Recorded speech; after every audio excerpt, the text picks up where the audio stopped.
दोस्तों मार्केट में इस वक्त खून की नदियां बह रही है। सेंसेक्स 75,000 नीचे जा चुका है एंड निफ्टी भी तोड़ रहा है और ऑलमोस्ट हर एक स्टॉक का चार्ट लाल दिखा रहा है। आज हर एक रिटेल इन्वेस्टमेंट के दिमाग में एक ही सवाल है, क्या 2020 जैसे महाक्रैश आने वाला है? क्या सब कुछ बेचकर मार्केट से निकल जाना चाहिए? अगर आपका पोर्टफोलियो इस वक्त 10%, 15% या 20% डाउन है और आप पैनिक में आकर सेल बटन दबाने के सोच रहे हैं तो इस वीडियो को यही पॉज करिएगा और पहले मेरे बात ध्यान से सुनिए।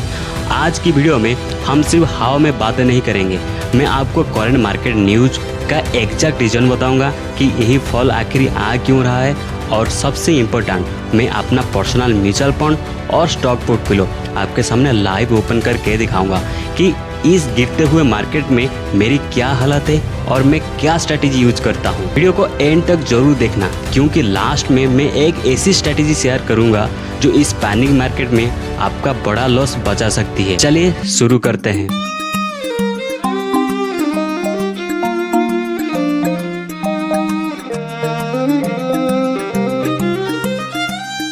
सबसे पहला बात करते हैं, आखिर निफ्टी और सेंसेक्स इतना बुरी तरह गिर क्यों रहा है। इसके पीछे 4 सबसे बड़ा रीज़न है और इनको समझना आपके लिए बहुत ज़रूरी है।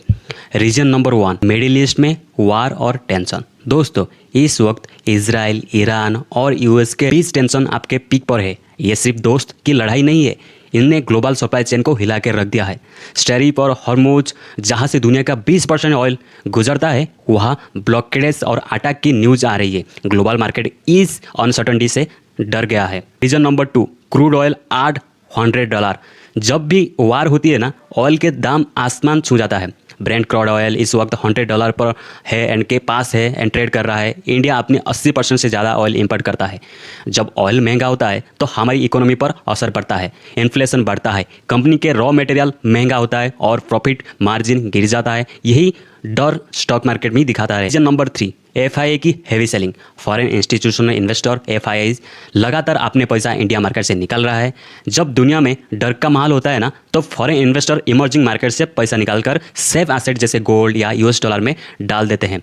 पिछले कुछ दिनों में FII ने हज़ारों करोड़ की सेलिंग की है, जिसका प्रेशर हमारा बैंक्स और IT स्टॉक पर सबसे ज़्यादा बड़ा है।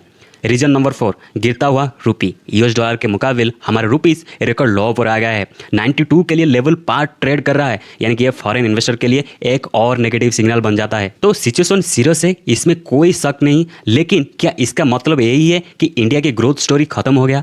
बिल्कुल नहीं। अब आते हैं वीडियो के सबसे इंटरेस्टिंग पार्ट पर। स्क्रीन पर अभी आप मेरा खुद का म्यूचुअल फंड और स्टॉक पोर्टफोलियो देख रहे हैं, जिसका कि आप देख सकते हैं मेरा पोर्टफोलियो भी इस वक्त ग्रीन से सीधा डीप रेड में आ चुका है। मेरा मिड कैप और स्मॉल कैप फंड पिछले 1 महीने में काफ़ी करेक्ट हुआ है। स्टॉक्स वाले हिस्से में तो ब्लू चिप्स भी डिस्काउंट पर आ गया है।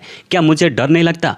दोस्तों डर उसको लगता है जिसके पास स्ट्रैटेजी नहीं होती। जब मैं ये इन्वेस्टमेंट किए थे तो भी मैं हॉराइजन 5 से 10 साल का था। म्यूचुअल फंड में मेरी SIP अभी भी चल रही है। इनफैक्ट इस गिरते हुए मार्केट में जब मेरी SIP डिडक्ट होती है तो सेम पैसा में ज़्यादा यूनिट अलॉट होता है। तो बोलते हैं rupees cost averaging. Market crash मेरे लिए नुकसान नहीं बल्कि एक सेल है जहां मुझे अच्छे फंड एसेट में मिल रहा है।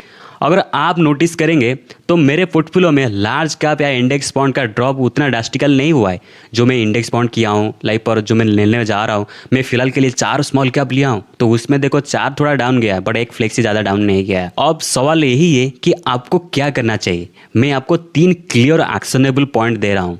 पहला, डू नॉट पैनिक सेल। अगर आपने अच्छी कंपनी या अच्छी म्यूचुअल फंड में इन्वेस्टमेंट किए हैं तो पैनिक में आकर लॉस बुक मत करिएगा। मार्केट हमेशा ऐसी जियोपॉलिटिकल न्यूज पर ओवर रिएक्ट करता है और कुछ महीने के बाद रिकवर भी हो जाता है। दूसरा, कंटिन्यू SIP। आपने SIP को रोकने का बिल्कुल गलती मत करना। यही तो टाइम है जो आपकी SIP को सबसे ज़्यादा वैल्यू देगी। जब मार्केट सस्ता है तब खरीदना बंद कर दोगे तो कंपाउंडिंग का फ़ायदा कैसे मिलेगा? Third, buy the dip but carefully. अगर आपके पास कुछ एक्स्ट्रा कैश पड़ा है तो उसको एक साथ मत लगाइए। मार्केट और कितना गिरेगा कोई नहीं जानता, इसलिए अपने कैपिटल को 3 से 4 हिस्सा में डिवाइड कीजिए। ब्लू चिप स्टॉक्स या इंडेक्स फंड में धीरे धीरे लमसम 8 कम से कम शुरू कीजिए। उन क्वालिटी स्टॉक पर फोकस करिए जिनका फंडामेंटल स्ट्रॉन्ग है पर ग्लोबल पैनिक की वजह से 15 से 20% डिस्काउंट पर मिल रहा है। दोस्तों याद रखिए, बॉल मार्केट आपको पैसा बना कर देता है, लेकिन वेल्थ हमेशा बियर मार्केट और क्रैश में बनती है। अगर आपको मार्केट के इस और सबर में शांति से इन्वेस्टमेंट करना है तो आपको लॉन्ग टर्म विजन क्लियर रखना चाहिए। आपका पोर्टफोलियो इस वक्त कितना परसेंट डाउन है, मुझे अभी नीचे कमेंट सेक्शन में बताओ।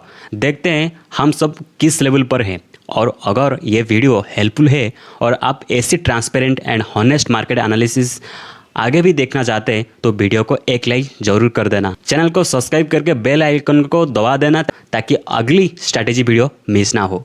मिलते हैं अगली वीडियो में। Keep investing, keep growing.